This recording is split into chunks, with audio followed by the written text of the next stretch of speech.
Hello and welcome back to logo design series. आज की इस वीडियो के अंदर हम लोग देखेंगे कि लोगो की कौन कौन सी टाइप्स होती हैं और उनके क्या मीनिंग्स होते हैं। तो without wasting any further time आइए स्टार्ट करते हैं।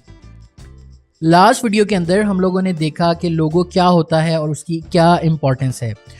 अब हम बात करेंगे कि लोगो डिज़ाइन की कौन कौन सी टाइप्स होती हैं और उनकी क्या मीनिंग है। कुछ ट्रेडिशनल टाइप्स हैं जिनको अभी हम डिस्कस करेंगे। जो सबसे पहली टाइप आती है मेरे पास, that is known as monogram. इनको लेटर मार्क्स भी कहा जाता है और इसकी ख़ास पहचान ये है कि जब किसी ब्रांड नेम के इनिशियल्स को पिक करके एक लोगो डिज़ाइन कर दिया जाए, that is known as monogram. आपने HBO का सुना होगा। HBO का फुल फॉर्म पता है आपको? That is home box office. Similarly आपने IBM के बारे में सुना होगा, that is international business machines. अब हम ये सोच रहे होंगे कि ये जो लोगो है उन्होंने उनकी फुल फॉर्म में क्यों नहीं बनाया। तो जब किसी ब्रांड का जो फुल नेम है बहुत ज़्यादा लेंथी हो और आप उसको अवॉइड करना चाह रहे हो, तब आप मोनोग्राम या फिर लेटर मार्क की तरफ जाते हो और वो डिज़ाइन करवाते हो। तो इस वीडियो के देखने के बाद आप लोग गूगल के ऊपर जाएंगे और सर्च करेंगे कौन कौन से ऐसे फेमस लोगोज हैं जो मोनोग्राम बेस के ऊपर बनाए गए हैं और उनकी फुल फॉर्म आप वहाँ जाके स्टडी करोगे। सेकंड लोगो टाइप है हमारे पास वर्ड मार्क। बहुत ही कॉमनली यूज़ की जाती है और ये तब यूज़ की जाती है जब कंपनी अपने नाम के साथ ही लोगो बनाना चाह रही हो, उसके साथ कोई सिंबल या आइकन यूज़ नहीं कर रही। फॉर एग्जांपल गूगल का लोगो है हमारे पास, वीज़ा का लोगो है, इवन कोका कोला है। हाँ, उस फॉन्ट को आप थोड़ा सा ट्वीक कर सकते हो, उस फॉन्ट के अंदर कोई मीनिंग शो कर सकते हो, लेकिन उसके साथ कोई आइकन या सिंबल यूज़ नहीं किया जाता। उसके बाद हमारे पास आता है पिक्टोरियल मार्क। एक बहुत commonly use logo design type है, लेकिन ये तब यूज़ की जाती है जब कोई कंपनी बहुत ज़्यादा फेमस हो या वर्ल्ड वाइड उसको जाना जाता हो। लेट्स से मैं ट्विटर की बात करूं तो ट्विटर का ये वाला जो बर्ड है ये आपने बहुत ज़्यादा देखा होगा और ये देखते ही आपको पता चल जाता होगा कि ये ट्विटर का लोगो है। ये ऐसा इसलिए है क्योंकि इसने बहुत ज़्यादा मार्केटिंग अपनी कर ली है और वर्ल्ड वाइड इसको जाना जाता है।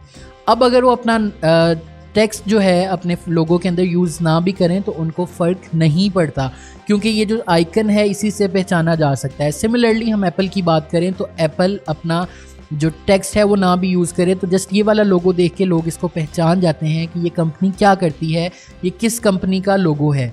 तो ये तब आप इसको अडॉप्ट करते हैं, एक सिंगल आइकन वाला लोगो, जब आपका कंपनी बहुत ज़्यादा फेमस या आपका ब्रांड बहुत ज़्यादा फेमस हो चुका होता है। नेक्स्ट हमारे पास आता है एब्स्ट्रैक्ट लोगो। इसके अंदर बेसिकली क्या होता है कि एक जियोमेट्रिकल शेप को पिक कर लिया जाता है और उस जियोमेट्रिकल शेप को टेक्स्ट के साथ यूज़ करके एक लोगो डिज़ाइन बना दिया जाता है। When I was studying in computer science, BS computer science, तब मैंने एब्स्ट्रैक्ट का मतलब समझा था। उन टीचर ने बताया था कि एब्स्ट्रैक्ट का मतलब ये होता है एक ही चीज़ के डिफरेंट मीनिंग्स, या आप किसी चीज़ की तरफ इशारा करना चाह रहे हो, उसकी कोई मिसाल देना चाह रहे हो, लेकिन एग्जैक्टली उसकी बात ना करें। तो इसके अंदर क्या होता है कि कंपनी एग्जैक्टली वो वाला आइकन नहीं यूज़ करती जो उसके ब्रांड या उसकी सर्विसेज को रिप्रेजेंट करे, वो एक जियोमेट्रिकल शेप को यूज़ करती है अपने लोगो डिज़ाइन के अंदर। फॉर एग्जांपल मैं एडिडास की बात करूं तो वो क्लोथिंग या शू जो है वो मैन्युफैक्चर करते हैं, बनाते हैं। होना तो ये चाहिए था कि लोगो डिज़ाइन के अंदर कोई आइकन ऐसा यूज़ करते जिसके अंदर वो एस्पेक्ट शो होते, लेकिन वो एक ज्योमेट्रिकल शेप इसलिए यूज़ करते हैं क्योंकि ये एक एब्स्ट्रैक्ट बेस लोगो है। उसके बाद मेरी फेवरेट टाइप ऑफ लोगो आती है, दैट इज़ मैस्कोट। अगर आप मुझसे पूछो कि लोगो डिज़ाइन या ग्राफिक डिज़ाइन के अंदर, ब्रांडिंग के अंदर कौन सी सर्विस बहुत ज़्यादा वेल पेइंग है, तो दैट इज़ मैस्कोट्स लोगो। ऐसा इसलिए है क्योंकि इसके अंदर कस्टम कैरेक्टर्स बनाने पड़ते हैं। जब कोई कंपनी किसी कैरेक्टर को या किसी कार्टून को अपने नेम के साथ या अपने लोगो के अंदर एसोसिएट कर दे, that is known as mascot.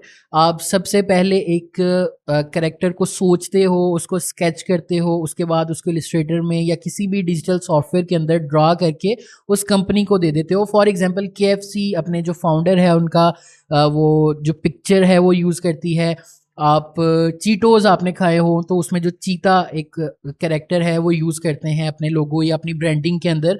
Similarly मैं अगर लोकल ब्रांड्स की बात करूं तो डिंग डोंग जो बबल है उसके अंदर वो जो कैट वो यूज़ करते हैं। प्रिंस बिस्किट के अंदर वो जो प्रिंस है वो इवन आपने उसके बॉक्स के ऊपर देखा होगा कि वो यूज़ कर रहे होते हैं।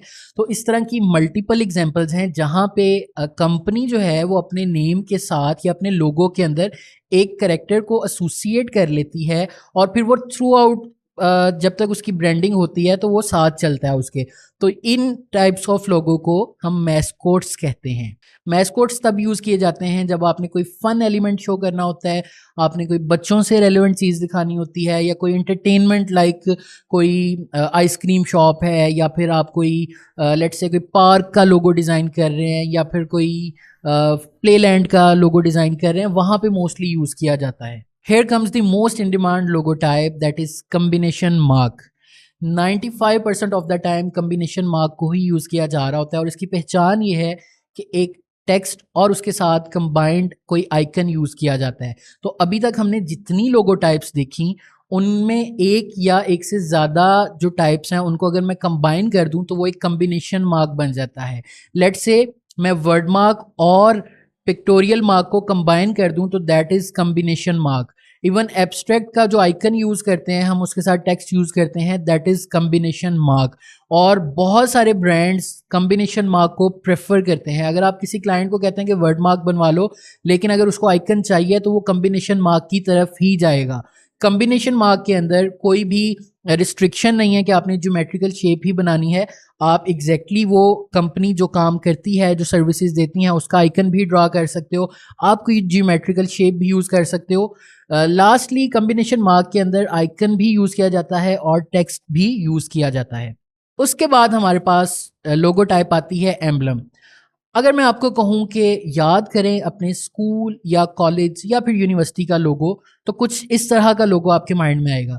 ऐसा इसलिए है क्योंकि जो एम्बलम है वो बहुत ज़्यादा इंस्टीट्यूट्स, यूनिवर्सिटीज़, स्कूल्स के लिए यूज़ किया जाता है। जहाँ पे आपने कोई ट्रेडिशन शो करनी हो वहाँ पे यूज़ किया जाता है। एम्बलम्स को ज़्यादातर वेब के ऊपर यूज़ नहीं किया जाता। लाइक किसी अगर अब मैं आपको कहूँ कि वेबसाइट का एम्बलम डिज़ाइन कर दो तो एम्बलम वहाँ पे यूज़ नहीं किया जाएगा।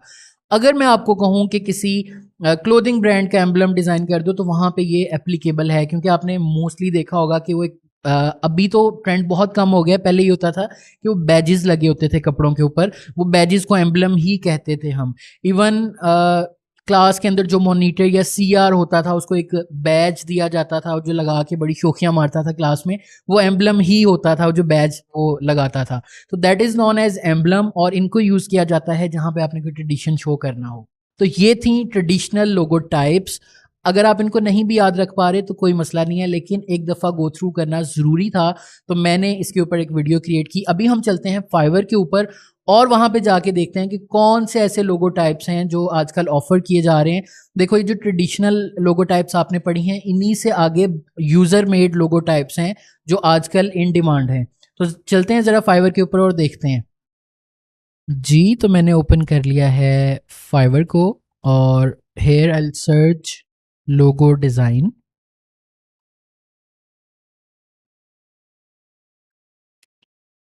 अच्छा, आप यहाँ पे देखोगे कि कुछ लोगो डिज़ाइन की कैटेगरीज आ जाएंगी, लोगो टाइप्स आ जाएंगे जिसमें आप अपनी मर्ज़ी से सेलेक्ट कर सकते हो।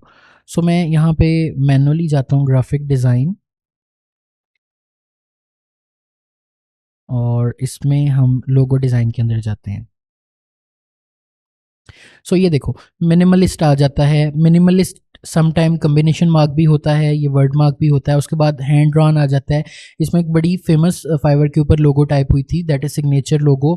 वो भी वर्ड मार्क के अंदर आता है क्योंकि वो टेक्स्ट बेस्ड लोगो होता है, उसके अंदर कोई आइकन यूज नहीं होता है। जैसे ये लेटरिंग वाला है, 3D के अंदर मोस्टली कम्बिनेशन मार्क ही होता है या पिक्टोरियल मार्क होता है। कार्टून लोगो मैस्कोट लोगो होता है। विंटेज लोगो जो है वो एम्बलम वाला लोगो होता है और ये मोस्टली लोग अपने बिजनेसेस के लिए बनवा रहे होते हैं। ये देखो यहाँ पे ज्योमेट्री का लोगो आ गया। एब्स्ट्रैक्ट लोगो याद करो, हमने अभी अपनी प्रेजेंटेशन के अंदर देखा था। उसके बाद वाटर कलर लोगो आ गया। तो ये सारे लोगो टाइप्स जो हैं वो आजकल मार्केट के अंदर ऑफ़र किए जा रहे हैं और ये सब वहीं से डराइव हुए हैं जो लोगो टाइप्स हमने अभी देखी, ट्रेडिशनल लोगो टाइप्स जिनको फॉलो किया जाता था। तो एक छोटी सी असाइनमेंट मैं आपको देता हूँ कि go on Fiverr and list down all the logo types जो लोग ऑफ़र कर रहे हैं और उनको ऑब्जर्व करना शुरू करें कि किस तरह से एक दूसरे से डिफरेंशिएट कर रही हैं वो लोगो टाइप्स, और आपको एक बहुत ज़्यादा सीखने को मिलेगा जब हम लोगो डिज़ाइन खुद से स्केच करेंगे या ड्रॉ करना शुरू करेंगे। तो ऑलरेडी आपको चीज़ों का पता होगा, आप डिफरेंशिएट कर पाओगे लोगो डिज़ाइंस के अंदर। जी, तो आज की इस वीडियो के अंदर हम लोगों ने टाइप्स ऑफ लोगो को डिस्कस किया। आई होप सो आपको काफ़ी कुछ नया सीखने को मिला होगा। इस वीडियो को लाजमी शेयर कीजिएगा दूसरों के साथ, क्योंकि I am working very hard on this series. तो नेक्स्ट वीडियो के अंदर हम लोग लोगो डिज़ाइन के प्रोसेस के बारे में बात करेंगे, क्योंकि लोगो डिज़ाइन का एक फुल फ्लेज प्रोसेस होता है। बिफोर वी स्टार्ट मैं आपको इलस्ट्रेटर के ऊपर ड्रा करना सिखाऊं, उससे पहले आपको स्टेप से गो थ्रू करवाना बहुत ज़्यादा ज़रूरी है। तो see you in the next class, तब तक के लिए अल्लाह हाफिज़।